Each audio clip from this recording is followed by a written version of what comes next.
Hello, welcome to day 14 of 365 days of my raw journey of suspending disbelief. I am blown away by the energy that is still just coming in with this challenge, with this experiment. And I don't know which one is better to call it. Like, it really is an experiment. And it also is really challenging, right? So I'm just going to keep calling it both, probably. But I have a couple of quick things to share today. One is I was inspired and guided to go live on my personal profile today, which is something that I never do. I've never intentionally thought it through and thought, hey, I'm like going to avoid doing that, or I have some sort of a fear around doing that. I didn't really have a fear with that, but I had not done it, right? It was just something I hadn't done. I think that I was kind of looking at it as like I show up in my private group and give value, and the only place that I'm willing to share my live energy, because I don't go live a whole lot. It's not my favorite medium or whatever to show up, right? So I think I was just like, I'm saving those times for my private group, for my people, right? And I don't know. Like I said, I hadn't really thought it through. But today, one of the things that came up for me was that a lot of people were thinking, I like from multiple sources had gotten this impression or directly had it said to me that people were assuming that I use plant medicine to journey in my shamanic practice. And that is not the case. And so the thing that kicked off the whole, I'm going to go live on my personal profile, was that some of the people who had mentioned it are not in my private groups. And so I wanted to be able to inform other people than just the ones in my private space. And while I did that, I had other things that came up that were like, yeah, you should share this too. So number one was showing up in my Power Paint. So for any of you who haven't seen me live in my Power Paint, I will link this live video that I did, which is on my personal profile. So it is public. It's for anybody to see. And I was guided to also share that piece of me, that I am showing up in this way online. A lot of people have been cheering me on with the Power Paint. A lot of people who have been like, it's so awesome, it looks amazing, you know, this, that, and the other thing. And I have realized that not only is it me showing up as like my higher self, my most fully embodied wild feminine self, it's also one more creative outlet for me. So I have an overflow of creativity all the time as the type of person that I am, the human design. I'm a manifesting generator, the ADHD thing, like I have so much creativity and I cannot get it all out quick enough, right? So it's just one more creative outlet for me to put this paint on my face and do them differently every single time and just create like a piece of art on my face every time when I do it. And I really, really love it. And I had somebody today actually say, like, I don't even want to call that makeup. Like, that is freaking art. And I was like, yes, like that just felt so good because it's my expression of my inner self. So I absolutely loved that. I loved sharing that today. I actually wasn't nervous until after the fact. And it was funny because like my dad commented on the post and I was like, oh my gosh, like he just saw me in this. And it's not that I would like hide it from him, but he had just never had, and I've never had like a conversation around it with him or anything like that. And I was like, wow. And it just kind of made me realize, right, like how wide open that left me. And again, like I'm not fearful of that. And if anybody wants to slam me on there, like I can handle that. I'm not afraid of that. I've never been one to really care what people think about me, but it was funny because it was like an after the fact exercise in self-trust, I guess. When I actually did it, like there was no fear. There was nothing like preventing me from doing it. Anyway, I will share the link to that for anyone who wants to see me in my power paint, who wants to go check out that live that I did explaining how I do shamanic journey and why I'm showing up in power paint. And even I was also guided to officially open the doors and launch my Wild Feminine Leaders Inner Circle, which is a mastermind that I have put together to help women who are truly wild at heart and are kind of hidden in the shadows right now and want to fully discover and befriend and then embody their higher wild self. Because I do believe that all women have a wild side. All people really, but especially women. And it's so buried in our culture. And so I'm not going to go super into detail on that. I did talk about it on the live. I was guided to like officially launch it there, which I haven't even fully done in my private spaces. So that was different too, a different approach for me to announce it publicly first. Usually I do it in my private spaces first and then start sharing it around. So that was different as well. But absolutely trusting that and suspending disbelief that that was wrong in any way, shape, or form. I absolutely trust myself and my inner guidance and my guides, my spirit team, to lead me right, that I'm always in the right place. I'm always exactly where I need to be, right? So that was the first thing that I wanted to share from today. Another was I was chatting with Kelly in our unofficial mastermind chat, and one of the things that she said just really stood out to me. So like we've been repeating, right, these lines that are so, so powerful. My success is inevitable. I'm always exactly where I need to be. I am suspending disbelief. You know, these are really powerful statements. And she said, my desires are close.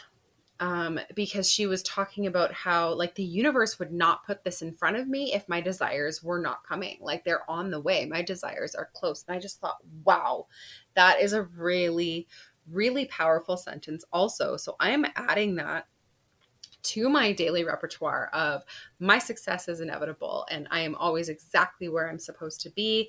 I'm suspending disbelief and my desires are close. I see proof everywhere. And you guys, I really see proof everywhere of my desires coming in, of everything manifesting. The people that I'm being connected with online are, I don't even know the right words to use for this because I don't think anyone is above anyone else, but they're like a higher subset of potential clients, I guess you could say, ones who can afford the programs that I'm offering, or ones who are already making really big impact, and that I know that I could like exponentially grow that impact that they're making with the influence that I could bring. Things like this, right? There's just little things that I'm starting to notice where I'm just going like, wow, I'm really noticing, and my desires are close. I see proof everywhere. So I'm totally adding that to my daily things that I'm saying. I also There was one more, and now I'm like totally blanking. Um, oh, actually, there was two more. So one was just, I loved on Jess's Telegram tonight, listening to her. She was talking about how we do things, not what we're doing. So how we do things matters, not what we're actually doing. And I really felt that it resonated really deeply for me. Tonight, my two younger kids are at their dad's, and I was just home with my oldest. And Monday night is her night to cook. She's learning to cook, and she's, to be honest, a lot of the time better at it than I am. But when she got home from school, she was like, "Can I make cake?" And I was like, "Go for it. I don't care." And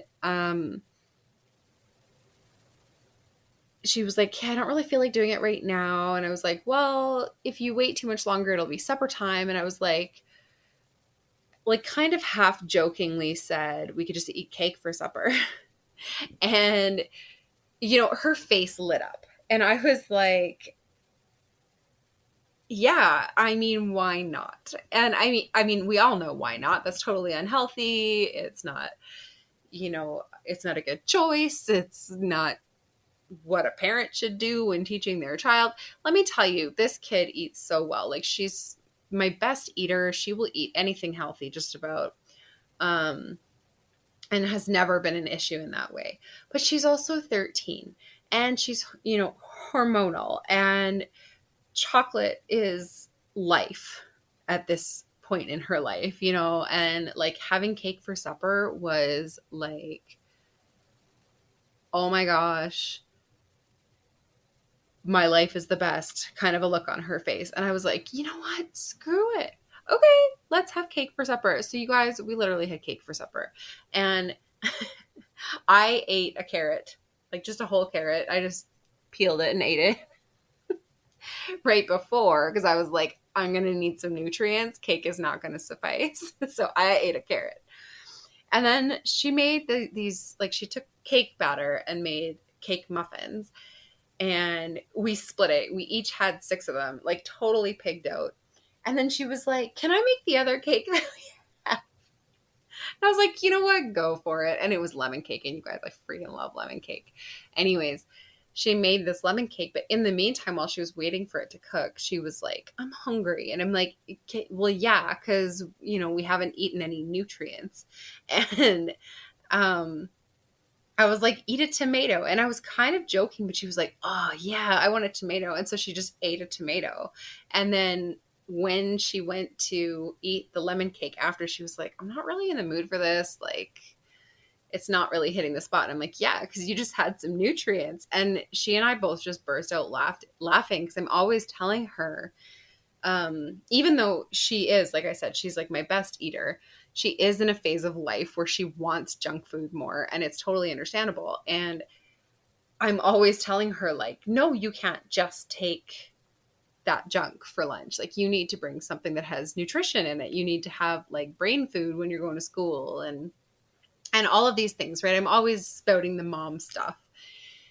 And it was just so funny, because she's like literally just ate this tomato and was like, "I don't want cake anymore," because that tomato felt so much better in her body, right? And it was just such it was so aligned with what Jess was saying, because she was saying that it's not what we do, and in this case, it's not what we eat, it's how we eat it. It's the energy that was behind all of this, was like a moment of her and I bonding over stupid eating habits, or choosing nutrition over, the flavor, like just the cake, the sweet, the treat. And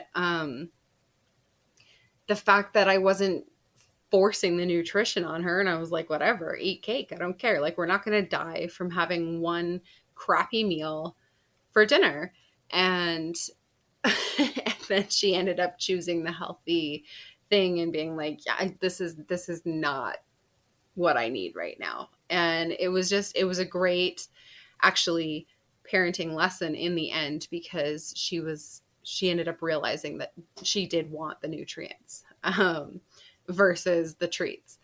So that was fun as well. And the last thing that I wanted to talk about is that we have tomorrow a new moon in Taurus. And for any of you who follow astrology at all or who are into this kind of stuff, whether you know about it already or not, new moon in Taurus is a very like grounded, earthy energy of the natural abundance that there is in the world. And so going into this new moon, for anyone who is feeling like, you know, you haven't reached the goals that you want to yet, you are not as far ahead as you'd like to be, or you're not as far along as you'd like to be, now is the time to set the intentions, to plant the seeds for what you want to come in. And this is going to be a slow and steady energy, but it is like firm foundations. So the intentions and the seeds that you plant at this point are going to be really extra effective. And for anyone who knows a little bit more about astrology, if you want to look at what house in your chart that Taurus is in, it will tell you which area of your life especially that this energy is going to be building a foundation for. So for me, for example, Taurus is in my 6th house, which is, I'm going to have to pull it up because I don't have this stuff memorized, but yeah, Taurus is in my 6th house, which is like work, health, service, self-improvement. So like routines, things like this. And so for me, one of the things, like I am going to plant intentions and seeds of financial abundance and success and all of that. But also I'm creating this balanced foundation where my health, my wellness, my routines need a firm foundation built as well, right? If I'm going to handle and hold abundant financial success in the amounts that I am calling in, I need to have the other side of the coin where I have the physical health, the wellness and the good like exercise and eating routines and all of that. Like so funny, especially talking about eating cake for supper tonight. Guys, that's not something I usually do. But anyways, the point being that I'm going to choose to plant the seeds for and make the plans for not just the money, right? We need to figure out what specifically this energy is going to be focused on in our charts and put the intentions in place there as well. So I really loved looking at that tonight. I'm going to be sitting journaling about that tomorrow more, pulling cards around the new moon. Like this is my routine. I always do. But I thought I would share that as well since it was coming up and I had some great info shared with me today. Again, Kelly, she's like our researcher of the group and she just always has such good information to share with us. I just love it. And okay, there was one more thing. I'm going to hit 20 minutes again. I know I am. There was one more thing that I did notice and I wanted to bring this up because I have a feeling that the two things go hand in hand. So I have noticed a drastic drop off in, I don't know what you call it, listenership of this podcast. And I'm not offended. I don't care. Like originally I started this to be like just a personal journey. I was doing it for myself to record it. I was sharing it with 3 people, right? So there's no feelings around that whatsoever of like abandonment or people aren't, you know, paying attention to me or whatever. But what I thought, the thought that I had around it was that I think that this is the point where, you know, there's like a couple of marked drop-offs in trust, in suspending disbelief, when you try to set a new goal, when you try to set new intentions, where a lot of people, it'll be like, you know, that 1 to 3 day mark where they will be going like, yes, I'm going to do this. I'm going to do this. I'm going to do this. And they will very, very quickly burn out from that and be like, I don't really believe it's coming. And in this case, I have been holding that belief in a way that other people can kind of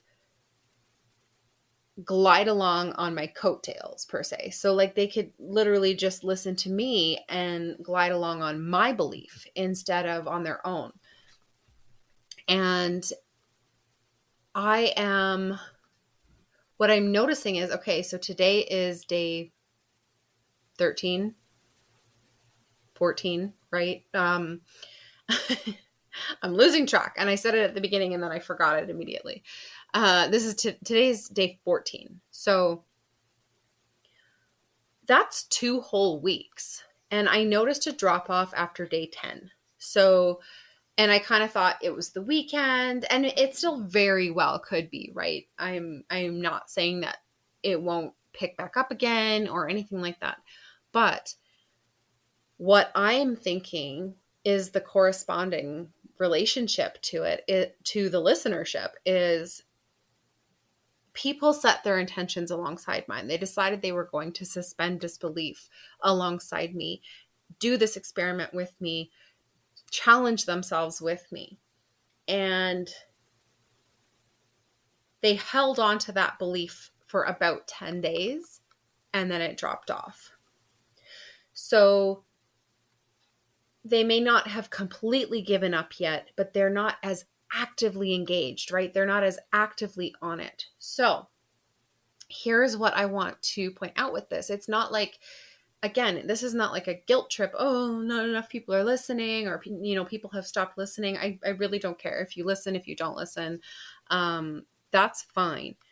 My point here is to say, if you are one of those people who dropped off after day 10 and eventually you come back, because we do, right? We come back to our goals and we're like, maybe I could start that again. And we're thinking about it. So then I could see somebody coming back and starting to listen again. So if you are that person and you're listening to this right now, I want you to take a more active role in your own destiny. And wow, that was like 22 minutes, 22 seconds right when I said that. So take this challenge seriously. Take a more active role in your own destiny, in your own success. Okay. Suspend that disbelief more strongly. Do something more actively aligned to get yourself to the point where you are upholding your own energy in the way that I'm doing it. Okay. And we're all very different. So how we do it is different. Kelly is writing a blog post a day, right? There are days where she doesn't have it and she doesn't get that blog post out, and then she might get 2 out one day. There are days where I don't record on time and I don't get it out that day. I get it out eventually. The energy is still the same. The things I want to talk about are still the same. Jess is recording just a voice note on Telegram, and it's perfect for her. And the blog is perfect for Kelly. And this has been a perfect one for me because my voice, my words, my way of explaining things to people has always been very powerful. And so this is my medium. I love to write too, but this is my medium for this. And whatever yours might be, whether it's writing in a journal, just writing it down every night, making it a non-negotiable thing that once daily you are going to record your progress on this journey, and just do it. It doesn't have to be big. It doesn't have to be a lot. It can be point form. It can be something that you share with the world or that you keep private. It doesn't matter what that looks like. But if you were sort of passively following along and then dropped off between day 3 and day 10 and stopped listening for a while and then came back and you're hearing this, I'm challenging you outright right now to start taking a more active role in your own success. It is great to follow along with me. It is great to read Kelly's blogs. It's great to listen to Jess's Telegram messages. But if you are not doing your own, in some way, shape, or form, maintenance of your own energy, you will drop off. So I want you today, whenever it is that you're listening to this, whether it's a year from now, whether it's a month from now, whether you're listening every damn day when I drop these, I want you to commit. And you can commit in the comments of this episode. There are, like, in the show notes, there's always a question where you can answer. Drop your commitments in there. I would love to know how many people are committed and listening, but I would also especially love to know how many people are committed to their own success, who are suspending disbelief and who trust that their success is inevitable. Inevitable, you guys. It cannot fail. We cannot fail here. When you suspend disbelief and you stick to that, you cannot fail. You can only succeed. Things can only get better. Things can only improve. And when you are in that space mentally, the shifts that happen are astronomical. And they may not seem huge when I'm talking about them on here, but you guys, energetically, when you're the one feeling it, you will feel that difference. You will know that the changes are happening. And I know it at a soul level, that the changes are happening in my life. And I'm so, so excited. And even on my down days, like yesterday, it was Sunday, I was relaxing, I was doing whatever the hell I wanted. I wasn't working, I wasn't actively aiming for my goals or doing things towards my goals. I still felt that energy of my success is inevitable. Nothing is going to stop me. And I want nothing to stop you either. I am sharing this out loud in a public forum type way so that I can inspire others to not give up on their success, to trust that it's coming, to know that their success is inevitable, to suspend disbelief for long enough to let your manifestations come in, for that the electrons from the outside edges of the atom to get worked through so that you can get to the goodness inside, to that success that you're aiming for. You guys, I believe in this so, so firmly with every ounce of my being. And I want to know that you're committing too. I want you to commit to yourself. If you don't want to share it with the world and you don't want to put it in the comments, don't. That's fine. If you don't want to keep listening, you don't have to keep listening. That's fine. But if you are suspending disbelief in your own life, then take an active role in your success. Track it for yourself. Bring yourself back to it every night before bed and just say, like, reflect on your day. What were my challenges? What were my successes? What's the evidence that my success is inevitable? And look for it. Actively look for that evidence, because when you do, you'll see it. I promise you'll see it. And again, I really don't care if this podcast fizzles out and nobody keeps listening. I'm going to keep on showing up and doing it, because that's how committed I am to my success, to suspending disbelief for myself. And if I can inspire someone else with that, that means the world to me. But it's not required in order for me to succeed.